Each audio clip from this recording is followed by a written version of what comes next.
अंदर इसमें बताया है कि भरतपुर रियासत जो है वो हमारे अधीन थी।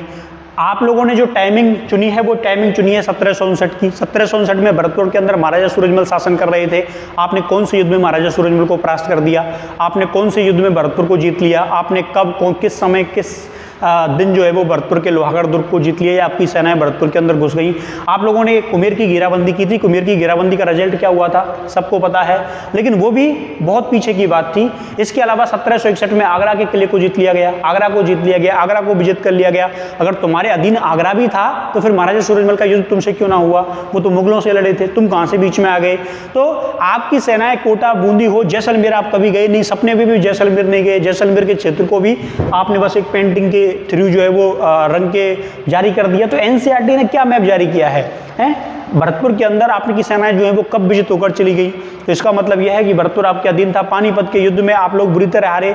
1759 में आप लोग दावा कर रहे हो कि भरतपुर हमारे अधीन था, और 1760 में सदाशिव बाऊ और सूरजमल के बीच में मतभेद देखे गए।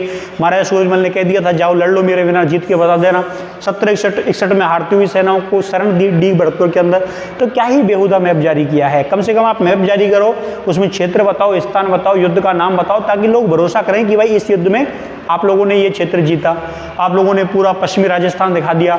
आप लोग कोटा, बूंदी, बारां इन क्षेत्रों में पैसे के लिए लड़ने आते थे। कभी ईश्वर सिंह की ओर से लड़ रहे हैं, कभी माधो सिंह की ओर से लड़ रहे हैं, है ना। माधो सिंह ने तो कत्लेआम करवाया था जयपुर में।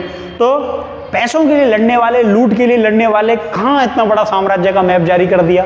तो एनसीईआरटी के मैप को रिव्यू करना चाहिए, और इस प्रकार के मैप जारी करके आप किसी भी क्षेत्र की संपूर्णता, उस वहाँ के महान इतिहास को नहीं दबा सकते। आप लोग एनसीईआरटी के अंदर ये बातें पढ़ा रहे हो, पूरा देश एनसीईआरटी पढ़ता है, और आप उसके अंदर एक इतनी बड़ी रियासतों का तो कोई महत्व नहीं समझ रहे कि ये तो थे ही नहीं, इनकी तो कोई वैल्यू ही नहीं थी।